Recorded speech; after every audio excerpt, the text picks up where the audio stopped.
This is a short video tutorial on how to prepare climate change scenarios in Ribosim 7.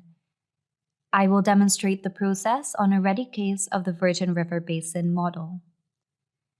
Opening this case in Ribosim brings you to the initial screen of the case management tool. And as a reminder, climate change scenarios are selected by clicking on the first task block and navigating through the combo box of available scenarios. A climate change scenario applies a specified percentage change on a hydrological parameter. These parameters include, among others, inflow, rainfall, and discharge. These scenarios are defined by a set of files, and the simplest way to create a new scenario is to copy and modify an existing scenario. These files are stored in the .rbn directory of your model under the climate subdirectory. Copy an existing scenario and change the last 3 characters to either a number or a string. However, this directory must always begin with a named scenario.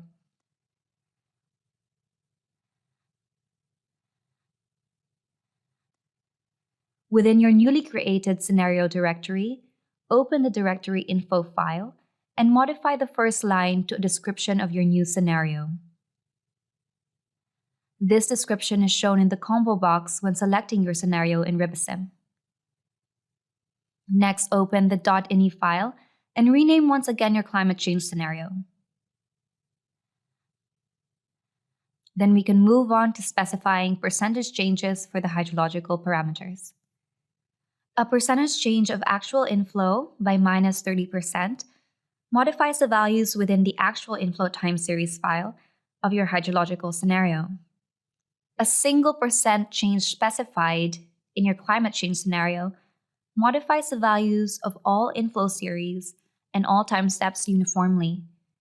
You may also choose to modify a single inflow series, as well as specify changes per time step. In your installation folder, under Manuals and the Prepare Climate Change Scenario ini file subdirectory, you will find an Excel document with examples for this application of climate change.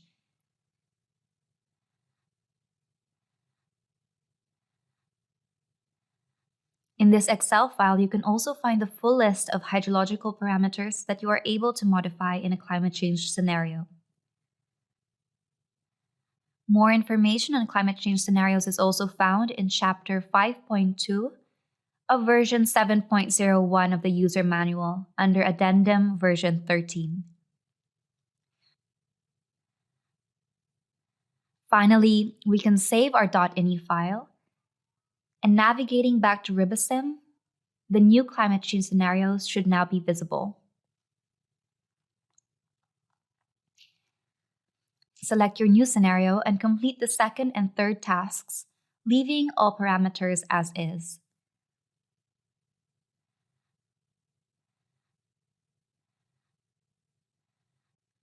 After the third task, generate and view the tables of the databases to confirm that the new scenario is used in the simulation.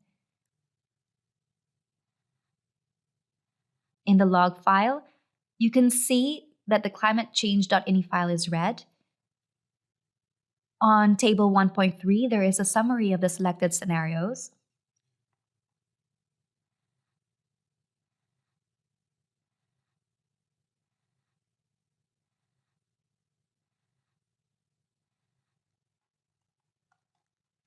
And finally, in Table 6, there is information on the percentage changes applied for hydrological time series.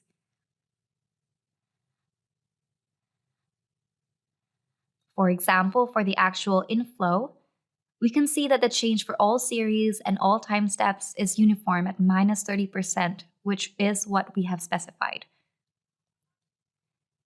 This is a quick approach for creating climate change scenarios. If you find that you are not able to implement your desired changes through a climate change scenario, there is also an option to create hydrological scenarios with the desired climate change already incorporated.